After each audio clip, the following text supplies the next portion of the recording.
ఈరోజు భారీ నుంచి అతి భారీ వర్షము మంగపేట ఇటు నాగారం అటువైపు ఇప్పటికే కురుస్తున్న సందర్భంగా ప్రతి ఒక్కరు కూడా మరి నియోజకవర్గంలో ప్రజలు కానీ అటు మహబాద్ కానీ ఇటు రాష్ట్రంలో ఉన్నటువంటి ప్రతి ఒక్కరు భారీ వర్షాలు ఎక్కడున్నా అధికారులు అప్రమత్తంగా ఉండాలి. ప్రజలు కూడా స్వీయ నియంత్రణ పాటించాలి. వాళ్ళు తగు జాగ్రత్తలు కూడా తీసుకొని తడిసిన ఇళ్లలో ఉండకుండా అదేవిధంగా వాగులు వంకులు ప్రవహిస్తూ ఉంటే చేపల వేటకు కానీ ఏదైనా పని కోసం కానీ బయటికి వెళ్లకుండా ఈరోజు మొత్తం కూడా ఇళ్లలోనే ఉంటూ జాగ్రత్తలు తీసుకోవాలని, అదేవిధంగా ములుగులో మాత్రం ఇప్పటికే ఫ్లడ్ మేనేజ్మెంట్ కమిటీ ఒకటి మన మండలానికి ఒకటి వేయడం జరిగింది. గత కొన్ని రోజులుగా అప్రమత్తంగా ఉంటున్నారు. ఈరోజు కూడా అందరూ ఆ డ్యూటీలో ఉండి మరి ఇప్పటికే మన మంగపేట కానీ ఎటు నాగారం తాడువాయి అటంతా కూడా భారీ వర్షాలు కురిసినట్టుగా సమాచారం ఉంది.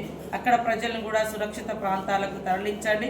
ఎవరెవరికైతే ఎక్కడెక్కడైతే డ్యూటీలు వేసినామో ఆ డ్యూటీలోనే ఉండి మరి ప్రజలకే ఇబ్బంది కలగకుండా తగు చర్యలు తీసుకోవాల్సిందిగా అధికారులను ఆదేశిస్తా ఉన్నాం. ప్రజలకు కూడా విజ్ఞప్తి, మరి ఎప్పుడు ఏ రూపంలో వర్షం అనేది బీభత్సాన్ని సృష్టిస్తుందో తెలియదు కాబట్టి అందరూ కూడా సురక్షితంగా ఇళ్లలోనే ఉండాలని, వాగులు వంకలు దాటొద్దని, చెరువుల కాడికి చేపల వేటకు కూడా వెళ్ళవద్దని, చెరువుల కింద ఉన్నటువంటి ఊర్లను కూడా మరి అప్రమత్తం చేయాలని అధికారులకు అందరికీ విజ్ఞప్తి చేస్తూ అందరూ జాగ్రత్తగా ఉండాలి. ఎవరికి ఎలాంటి ప్రాణ నష్టం జరగకూడదని మనస్ఫూర్తిగా కోరుకుంటున్నాను.